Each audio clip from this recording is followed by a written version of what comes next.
មកបងប្អូនទាំងអស់គ្នាបាទនៅសល់ឱកាសកក់លុយត្រឹមតែបាទថ្ងៃអាទិត្យនេះមួយថ្ងៃហើយថ្ងៃច័ន្ទមួយថ្ងៃទេបងប្អូនបាទពុកម៉ែបងប្អូនដែលចង់បាន promotion free សេវាដឹកជញ្ជូនណាបាទ free សេវាដឹកជញ្ជូននៅប្រភេទគុំធ្វើទូម៉ូតូខ្នាតធំណាបាទហ្នឹងហើយពុកម៉ែបងប្អូនរស់ឡើងបាទបងប្អូនចង់បាន free សេវាដឹកតាក់ទងនឹងគុំធ្វើទូម៉ូតូខ្នាតតូចខ្នាតធំគុំធ្វើកម្មបោកម្មជិចខ្នាតតូចខ្នាតធំក៏ដូចជាគុំធ្វើចំពោះបងប្អូនស្រូតរស់រាន់ទម្លាក់លេខបុកទីតាំងហើយនឹងបាញ់លុយកក់បងប្អូនបាទបើមិនចឹងទេយើងចប់ចូលឆ្នាំចិនហ្នឹងគឺយើងលក់ធម្មតាបាទយើងលក់ធម្មតាយើងអត់ free សេវាដឹកជូនទេបងប្អូនអត់ free សេវាដឹកជូនទេក៏ប៉ុន្តែសម្រាប់ភ្លើង laser នេះ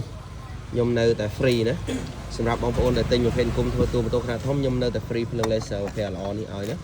នេះកាច់កន្លែងនេះមកបើកភ្លើងបានប្រើយើងចុចអានេះមកយើងចង់មិនគឺយើងចុចតែបេតុងនេះមកគឺបានហើយ